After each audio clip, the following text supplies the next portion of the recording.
అన్నదాత అన్నదాత మీ అన్నదాత, చెమటోడ్చి ఆహారాన్నందించే రైతన్నా, అనునిత్యం నీ కండదండగా నిలిచే నేస్తం ఎవరన్నా. అన్నదాత అన్నదాత మీ అన్నదాత.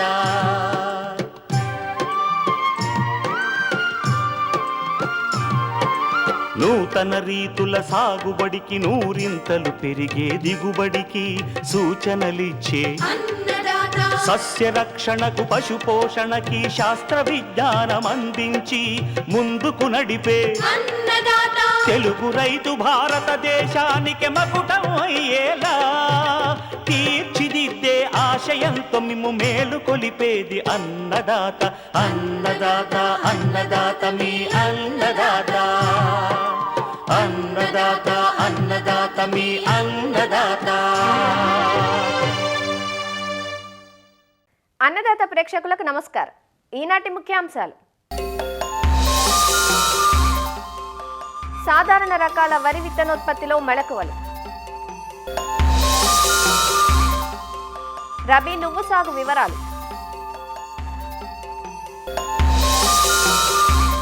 ప్రస్తుతం మామిడి తోటల్లో తీసుకోవాల్సిన యాజమాన్య సస్యరక్షణ చర్యలు, ఇంకా జై కిసాన్ వ్యవసాయ సమాచారం.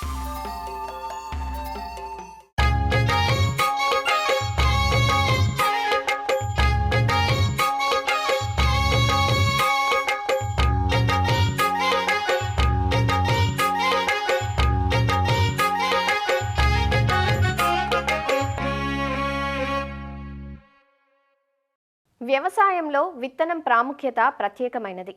విత్తనం ఎంత మంచిదైతే పంట అంత ఆరోగ్యంగా పెరిగి మంచి దిగుబడినిస్తుంది. అందుకే అంటారు, విత్తనం మంచిదైతే పెత్తనం మీదే అని. ఒకప్పుడు రైతులు తాము పండించిన పంట నుంచే విత్తనాన్ని సేకరించుకొని తర్వాత పంటకు వాడుకునేవారు. కానీ సంకర రకాలు అందుబాటులోకి వచ్చిన తర్వాత విత్తనం కోసం కంపెనీలపై ఎక్కువగా ఆధారపడటం జరుగుతోంది. దీంతో నకిలీల బెడద పెరిగింది. వరిలో హైబ్రిడ్ల కన్నా ఎక్కువగా సూటి రకాలనే వాడతారు. సూటి రకాల విత్తనోత్పత్తి చాలా తేలిక. అందువల్ల వరి రైతులు తమంతట తామే విత్తనోత్పత్తి చేసుకుంటే విత్తనంపై పెట్టే ఖర్చు తగ్గటంతో పాటు ఆరోగ్యకరమైన పంటను పొందే అవకాశం ఉంటుంది. తోటి రైతులకు విత్తనాన్ని అమ్ముకొని లాభపడను వచ్చు. విత్తనోత్పత్తికి రబీ కాలం అత్యంత అనువైన కాలం. మరి సాధారణ రకాల వరి విత్తనోత్పత్తిలో ఎలాంటి మెలకువలు పాటించాలో ఆచార్య ఎన్జీ రంగా వ్యవసాయ విశ్వవిద్యాలయం, పశ్చిమ గోదావరి జిల్లా మారుటేరు ప్రాంతీయ వ్యవసాయ పరిశోధనా స్థానం ప్లాంట్ బ్రీడింగ్ సీనియర్ శాస్త్రవేత్త డాక్టర్ సునీత ద్వారా తెలుసుకుందాం. వరిలో ఉత్పాదకత పెంచాలంటే నాణ్యమైన విత్తనం అనేది చాలా కీలకము. నాణ్యమైన విత్తనం అంటే జన్యు స్వచ్ఛత, అధిక మొలక శాతము, తక్కువ జడ పదార్థము, తెగుళ్ల బారి పడనటువంటి విత్తనము, మరియు ఇతర కలుపు మొక్కలు కానీ ఏదో ఇతర రకాల మొక్కల గింజలు కానీ చాలా తక్కువగా ఉండటము, దీన్ని జన్యు స్వచ్ఛత అని అంటారు. ఈ విత్తనాలని తయారు చేసుకొని మంచి ఉత్పత్తి సాధించాలి అని అంటే రైతులే ఈ విత్తనోత్పత్తి చేపట్టడం చాలా శ్రేయస్కరము. దీని కొరకు కొన్ని మెళకువలని పాటించాలి. వరి విత్తనోత్పత్తి చేయాలని ఎంచుకునే రకము సార్వాలో సూచించిన రకము సార్వాలో విత్తనోత్పత్తిని, దాళ్వాలో సూచించిన రకాన్ని దాళ్వాలో విత్తనోత్పత్తిని చేపట్టాలి. ఈ విత్తనోత్పత్తి చేపట్టాలి అని అంటే నీటి వసతి ఎక్కువగా ఉండే సారవంతమైన భూములు చాలా అవసరము. ముందుగా నారుమడి తయారు చేసుకోవటం, నారుమడిలో దుక్కి బాగా జాగ్రత్తగా దున్నుకొని పశువుల ఎరువు కానీ కలియ దున్నుకొని నారుమడిని చాలా చక్కగా చేసుకోవాలి. ఈ నారుమడిలో కూడా మీకు పొటాషు, భాస్వరము మరియు నత్రజనిని కూడా ఉపయోగించాలి. నీటి యాజమాన్యం చాలా చక్కగా పాటించాలి. తర్వాత ఏదన్నా కలుపు కానీ ఏదన్నా ఉన్నట్లయితే కలుపుని కూడా నివారించడానికి చాలా కలుపు మందులు వచ్చున్నాయి, అవి కూడా చేసుకోవాలి. తర్వాత మీరు 22 నుంచి 25 రోజుల వయసున్న నారుని మెయిన్ ఫీల్డ్ అంటే ప్రధాన పొలంలో విత్తనోత్పత్తి పొలంలో నాటుకోవాలి. ఈ నాటుకునేటప్పుడు ప్రతి 2 మీటర్లకి కొంచెం ఖాళీ బాటలు వదలాలి. ఆ బాటలు వదిలినందువలన మీకు ఫర్టిలైజర్ మేనేజ్మెంట్ కానీ లేదనంటే దోమ కానీ ఏమీ అంటే పురుగులు తెగుళ్ళు రాకుండా ఉండటానికి కొంచెము ఖాళీ బాటలను ఉపయోగించాలి.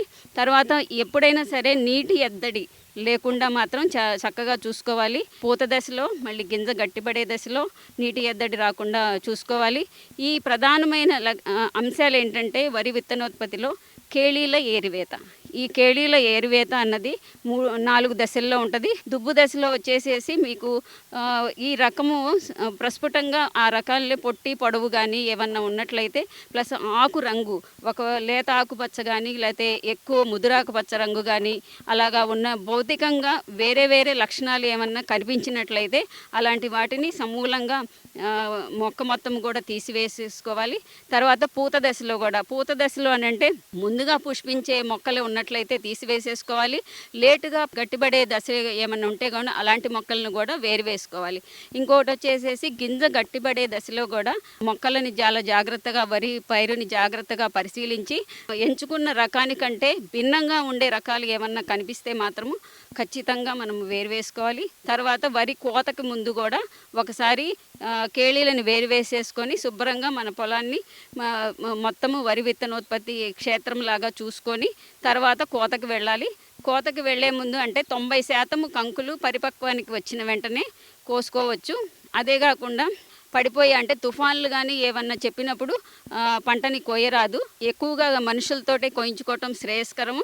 ఒకవేళ ఈ లేబర్ కనుక దొరకని పక్షంలో యాంత్రిక పనిముట్టు ద్వారా చేసుకోవచ్చు. ఈ యాంత్రికంగానంటే ఆ కంబైన్డ్ హార్వెస్టర్ని చాలా క్లీన్ చేసుకొని తర్వాత మాత్రమే పొలంలో దింపాలి. ఆ దింపేటప్పుడు చుట్టూరు ఉన్న వరుసలని కోసివేసి వాటిని విత్తనంగా తీసుకోకుండా నాన్ సీడ్గా తీసేసుకోవచ్చు. తర్వాత మాత్రమే విత్తనంగా తీసుకోవాలి. ఈ విత్తనాలన్నిటినీ కూడా కల్తీ లేకుండా చేసుకొని చక్కగా ఈ థ్రెషింగ్ ఫ్లోర్ మీద ఆరబెట్టుకోవాలి. ఆరబెట్టుకునేటప్పుడు 12 నుంచి 13% తేమ శాతం ఉండేటట్లు చూసుకోవాలి. 2-3 రోజులు బాగా డ్రై అయిన తర్వాత కొత్త సంచుల్లో మాత్రమే నిల్వ చేసుకోవాలి. ఈ సంచులను కూడా తర్వాత గోదాముకి తీసుకెళ్ళేసేసి అక్కడ కూడా ప్రాసెసింగ్ యూనిట్ అవన్నీ కూడా క్లీన్ చేసుకొని తర్వాత చేసుకొని ఈ విత్తనాలన్నిటినీ కూడా సామూహికంగా అంటే చేపట్టి రైతులు వారి పక్క రైతులకు కూడా ఇచ్చి చాలా చక్కగా చేసుకోవాలని అనుకుంటున్నాము. ఈ వరి విత్తనాలని మనము తీసుకున్న తర్వాత 3 సంవత్సరాల వరకు అంటే 3 పంటల వరకు ఈ విత్తనాన్ని ఉపయోగించుకోవచ్చు. తర్వాత విత్తనాన్ని మళ్ళీ మార్చుకోవచ్చు.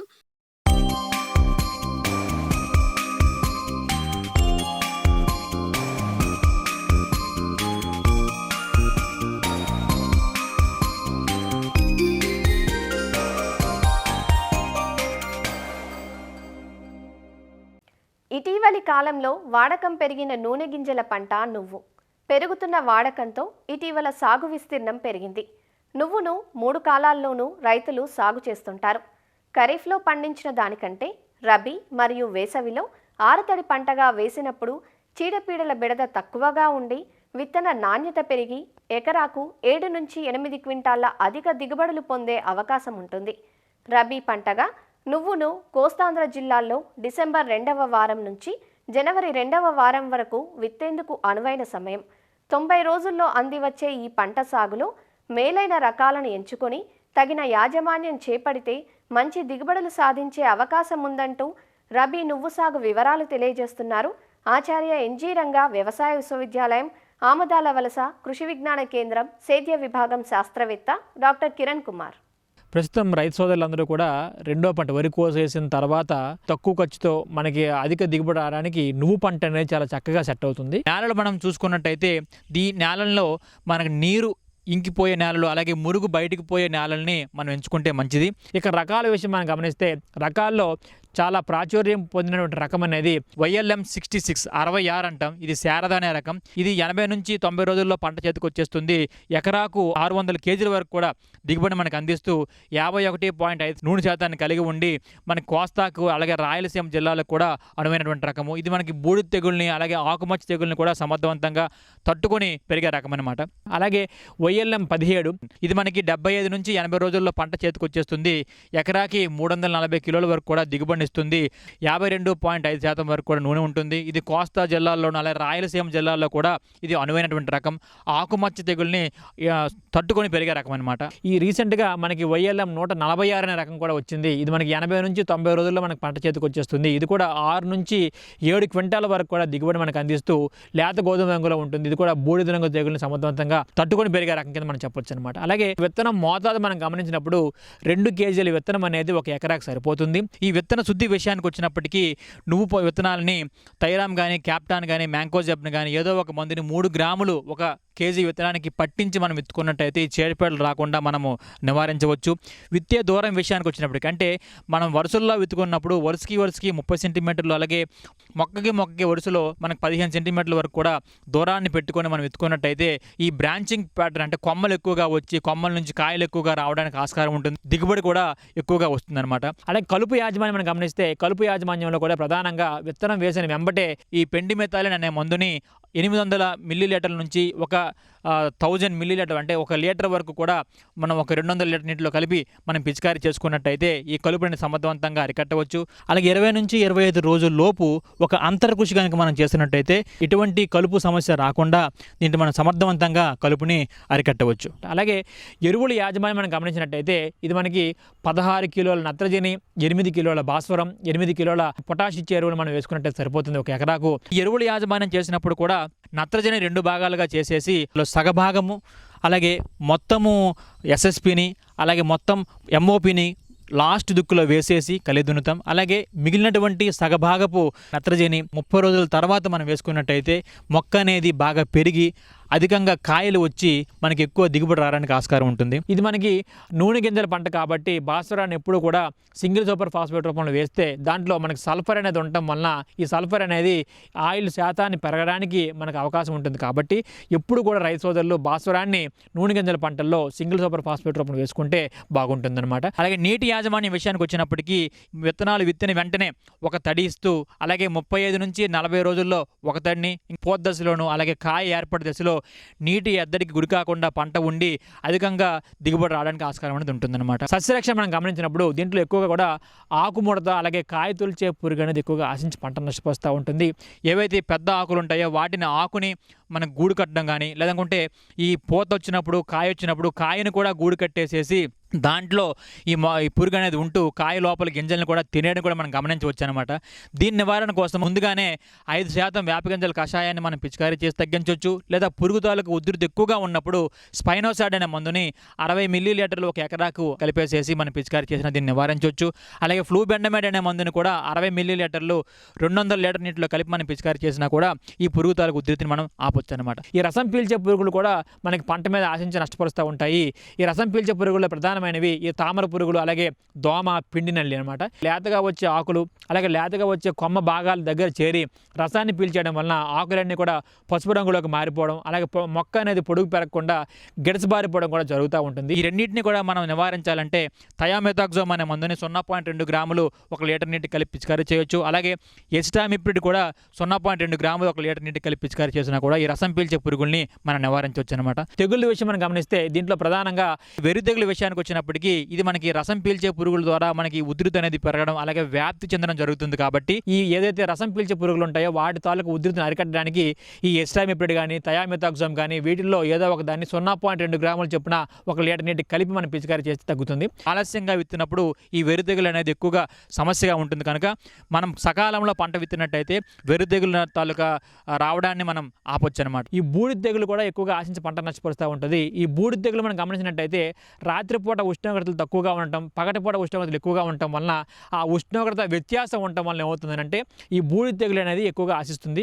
ముఖ్యంగా ఈ బూడిద తెగులు పంట తాలూకు ఆకుల మీద ఈ తెలుపు రంగు అనే మచ్చలు ఏర్పడతాయి. అలాగే వీటి తాలూకు ఉధృతి పెరిగినప్పుడు మొక్క ఆకు తాలూకు పై భాగంలోను అలాగే కింది భాగంలోను అలాగే కాయ మీద కూడా ఈ తెలుపు రంగు మచ్చలు వచ్చేసి ఆకులు అనేవి నల్లగా మాడిపోవడం కూడా జరుగుతుంది. నివారణ మనకు హెక్సాకొనజోల్ అనే మందుని 2 మిల్లీలీటర్లు 1 లీటర్ నీటి కలిపి పిచికారీ చేయడము, అలాగే ప్రొపికొనజోల్ అనే మందుని కూడా 1 మిల్లీలీటర్ 1 లీటర్ నీటి కలిపి పిచికారీ చేసినా కూడా దీన్ని మనం తగ్గించుకోవచ్చు. అలాగే ఇంకొకటి ఆల్టర్నేరియా ఆకుమచ్చ కూడా ఈ నువ్వు పంటను ఎక్కువగా ఆశిస్తుంది.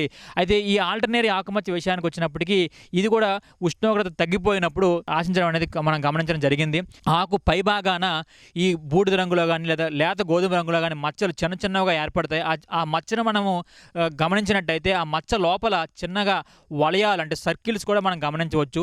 సో ఈ విధంగా ఆల్టర్నేరియా ఆకుమచ్చ తెగులు అనేది మనము చేను మీద మనం గమనించినప్పుడు ఇమీడియట్గా మ్యాంకోజెబ్ అనే మందుని 500 గ్రాములు 1 ఎకరాకు 200 లీటర్ నీటిలో కలిపి మనం పిచికారీ చేసినాకు, అలాగే కార్బండిజము మ్యాంకోజెబ్ అనే మందు కాంబినేషన్లో శాఫ్ అనే మందు కూడా మనకు మార్కెట్లో దొరుకుతుంది. అది 2 గ్రాములు 1 లీటర్ నీటి కలిపి పిచికారీ చేసినా కూడా ఈ ఆల్టర్నేరియా ఆకుమచ్చ తెగుల్ని మనం సమర్థవంతంగా అరికట్టవచ్చు అనమాట. రైతు సోదరులు, ఈ రెండో పంట కింద నువ్వు వేసే వాళ్ళు ఈ తగిన యాజమాన్య చర్యలు చేపట్టినట్టయితే తక్కువ ఖర్చుతో మంచి నికర ఆదాయము అలాగే దిగుబడి రావడానికి కూడా ఆస్కారం అనేది ఉంటుంది.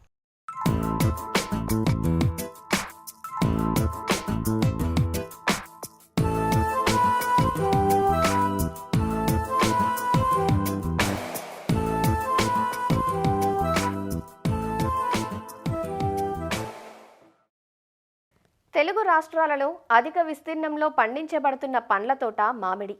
సాధారణ పరిస్థితుల్లో నవంబర్, డిసెంబర్ మాసాల్లో వచ్చే మామిడి పూత గత కొన్నేళ్లుగా జనవరి నుంచి మార్చి మాసాల మధ్య ఆలస్యంగా వస్తోంది. కొన్ని ప్రాంతాల్లో మామిడి తోటలు పూతకు అందిరాగా చాలా ప్రాంతాలలో ఇంకా పూత ప్రారంభం కాలేదు. ప్రస్తుత దశలో తోటలను తేనె మంచు, బూడిద తెగులు, తామర పురుగులు వంటి చీడపీడలు ఆశించి నష్టపరుస్తున్నాయి. ఇలాంటి సమయంలో మామిడి తోటల్లో ఎలాంటి యాజమాన్య సస్యరక్షణ చర్యలు చేపట్టాలో తెలియజేస్తున్నారు ప్రొఫెసర్ జయశంకర్, తెలంగాణ రాష్ట్ర వ్యవసాయ విశ్వవిద్యాలయం, నాగర్ కర్నూలు జిల్లా పాలెం కృషి విజ్ఞాన కేంద్రం శాస్త్రవేత్త డాక్టర్ ఏ శంకర్. తెలంగాణ, ఆంధ్ర రాష్ట్రాలలో మా ఉద్యాన పంటలలో మామిడి అనేది అత్యధికంగా సాగు చేస్తున్న పంట. సో కాబట్టి ఈ డిసెంబర్ మాసంలో మొదట దఫాగా లైట్ తడి, తేలికపాటి తడిని ఇచ్చినట్లయితే పూ మొగ్గలు అనేది ఉబ్బి మనకు పూత అంతా ఒకేసారి రావడానికి ఆస్కారం ఉంటుంది. అలాగే దీని తర్వాత మనము పూత అంతా ఒకేసారి రావడానికి ఈ మల్టీకే అంటే 13-0-45 10 గ్రాములు, అలాగే మైక్రోన్యూట్రియన్స్ మిక్చర్ 5 గ్రాములు, ప్లానోఫిక్స్ 0.25 ml లీటర్ నీటికి చొప్పున కలిపి చెట్టు అంతా బాగా తడిచేలాగా పిచికారీ చేసుకోవాలి. ఈ సంవత్సరం చూసుకున్నట్లయితే మనకు పొడి వాతావరణం ఉన్నది. సో దాంతోపాటు మనకు ఆకుగూడు పురుగు సమస్య కూడా ఎక్కువగా గమనిస్తున్నాము.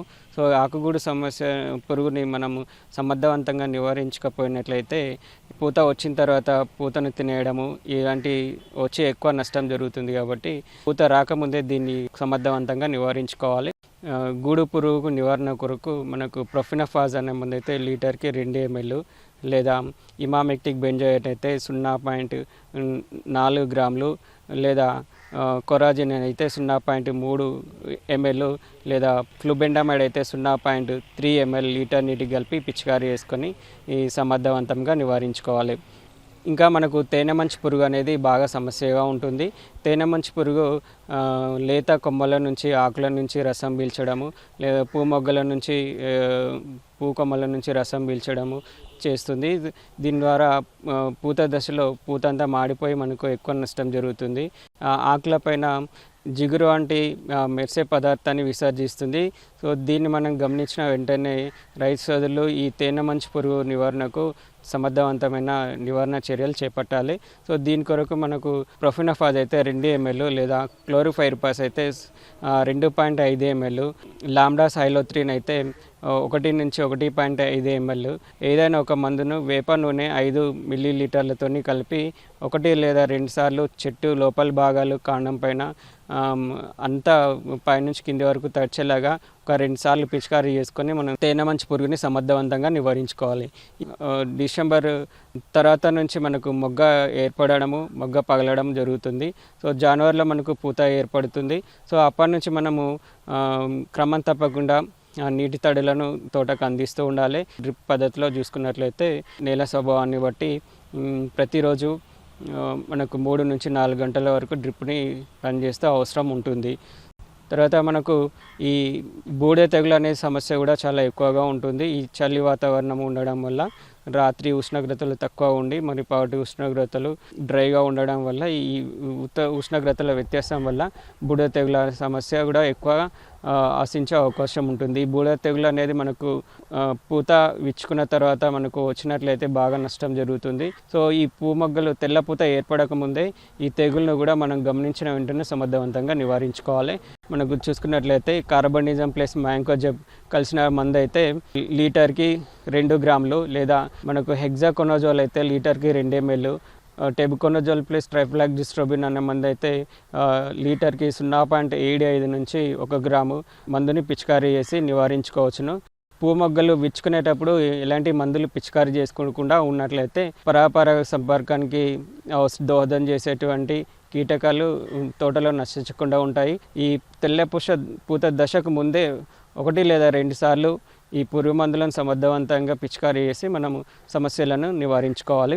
తర్వాత పిందె ఏర్పడిన తర్వాత జనవరి, ఫిబ్రవరి ఆ టైంలో మనకు డిఏపి 700 గ్రాములు, అలాగే యూరియా 400 గ్రాములు, అలాగే మ్యూరేట్ ఆఫ్ పొటాష్ 600 గ్రాములు 10 సంవత్సరాల పైబడిన చెట్టుకి ప్రతి చెట్టుకి పాదులలో వేసుకొని మనం నీరు పారించుకోవాలి. సో ఇంకా పిందె రాలకుండా ఉండడానికి ఈ మల్టీకి 13-0-45 10 గ్రాములు, అలాగే మైక్రోన్యూట్రియంట్స్ మిక్చర్ లేదా మ్యాంగో స్పెషల్ అని కూడా దొరుకుతుంది, ఇది ఒక 5 గ్రాములు. దీంతోపాటు మనం ప్లానాఫిక్స్ అనే మందు 0.25 ml కలిపి చెట్టంతా తడిచేలాగా పిచికారీ చేసుకోవాలి. సేమ్ ఇదే మిశ్రమాన్ని మనము నిమ్మకాయ సైజులో ఉన్నప్పుడు కూడా పిచికారీ చేసుకున్నట్లయితే మనకు కాయ సైజు బాగా పెరగడమే కాకుండా కాయలు అనేది రాలడం అనే శాతాన్ని బాగా తగ్గించుకోవచ్చును.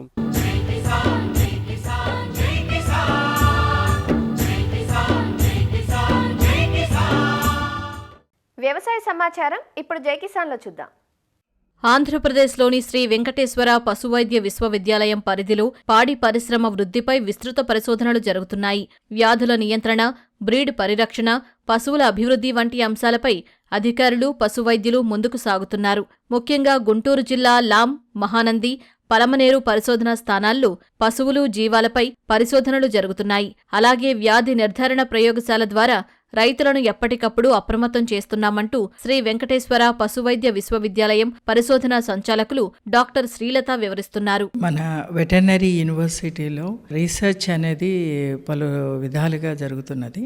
8 రీసెర్చ్ స్టేషన్స్, ఒక state level disease diagnostic lab అని, ఫార్మర్స్ నీడ్స్ క్యాటరింగ్ లేదా యానిమల్ హస్బెండరీ డిపార్ట్మెంట్ నీడ్స్ని సపోర్ట్ చేస్తా స్టేట్ లెవెల్ డయాగ్నోస్టిక్ ల్యాబ్ ఉంది. సో ఈ రీసెర్చ్ స్టేషన్స్ రీసెర్చ్గా తీసుకుంటే మన దగ్గర చెప్పుకోదగ్గది ఎంబ్రియో ట్రాన్స్ఫర్ టెక్నాలజీ మీద నిష్ణాతులైన సైంటిస్టులు ఉన్నారు.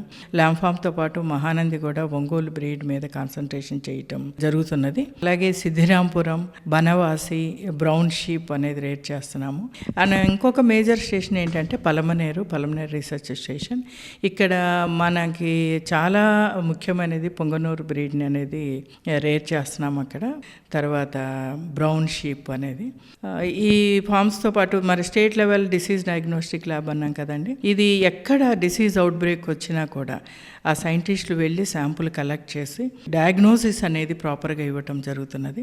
రీసెంట్గా బర్డ్ ఫ్లూ ప్రాబ్లం గోదావరి జిల్లాలో వచ్చినప్పుడు అందరు సైంటిస్టులు వెళ్ళారు, శాంపుల్స్ కలెక్ట్ చేశారు. కాలేజీ నుంచి, రీసెర్చ్ స్టేషన్ నుంచి, డయాగ్నోస్టిక్ ల్యాబ్ నుంచి వెళ్ళి అక్కడ శాంపుల్ కలెక్ట్ చేసి డయాగ్నోసిస్లో సపోర్ట్ చేయటం అనేది జరుగుతున్నది. ఎంబ్రియో ట్రాన్స్ఫర్ టెక్నాలజీ ల్యాబ్ కాలేజీలో కూడా ఒక మంచి ల్యాబ్ ఉందండి. దీంతో పాటు కాలేజీ లెవెల్లో కూడా మనకి పౌల్ట్రీ మీద రీసెర్చ్ జరుగుతున్నది. మీట్ టెక్నాలజీలో పోర్టిఫైడ్ మీట్ అని ఈ ప్రోడక్ట్స్ మీద కూడా రీసెర్చ్ అనేది జరుగుతున్నది. నెల్లూరు జోడిపి షీప్ ఏమో మనకి పలమనేరులో ఉందండి. సిద్ధిరాంపురం బనవాసినేమో నెల్లూరు బ్రౌన్. నెల్లూరు జోడిపి బ్రీడు రేర్ చేస్తున్నాము. దాని జెనెటిక్ ప్రిజర్వేషను, ప్రాపగేషన్ అంతా కూడా కాన్సన్ట్రేట్ చేశాము. ఈ మధ్య ఐసీఆర్ టీం విజిట్ చేశారు. వాళ్ళు నెల్లూరు జోడిపిని చూసి ఎంతో అప్రిషియేట్ చేశారు. ది బెస్ట్ బ్రీడ్ అని చెప్పేసి కూడా అన్నారు. ఈ నేటివ్ బ్రీడ్స్ మీద ఒకవైపు, తర్వాత డిసీజెస్ మీద కూడా కాన్సన్ట్రేట్ చేస్తున్నాము. తర్వాత ఎల్ఎస్డి ఇది కూడా ఒక ప్రాబ్లంగా ఉంది క్యాటిల్ వీటిల్లో. దాని గురించి కూడా చాలా రీసెర్చ్ చేశాము. ఫోర్టిఫైడ్ మీట్, మిల్క్, ఇట్లాగే vitamin E, zinc added products concentrate, anti oxidants.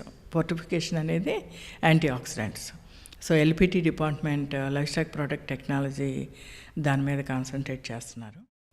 మరిన్ని విభిన్న అంశాలతో రేపటి అన్నదాతలో మళ్ళీ కలుసుకుందాం. నమస్కారం. అన్నదాతలు తమ సందేహాలు, సమస్యలను 1800-425-4085 టోల్ ఫ్రీ నెంబర్లో ఉదయం 10 గంటల నుంచి 11 గంటల మధ్య పని దినాలలో సంప్రదించగలరు. ఈ కార్యక్రమాన్ని యూట్యూబ్లో www.youtube.com/annadaata ETV లింక్ ద్వారా వీక్షించవచ్చు.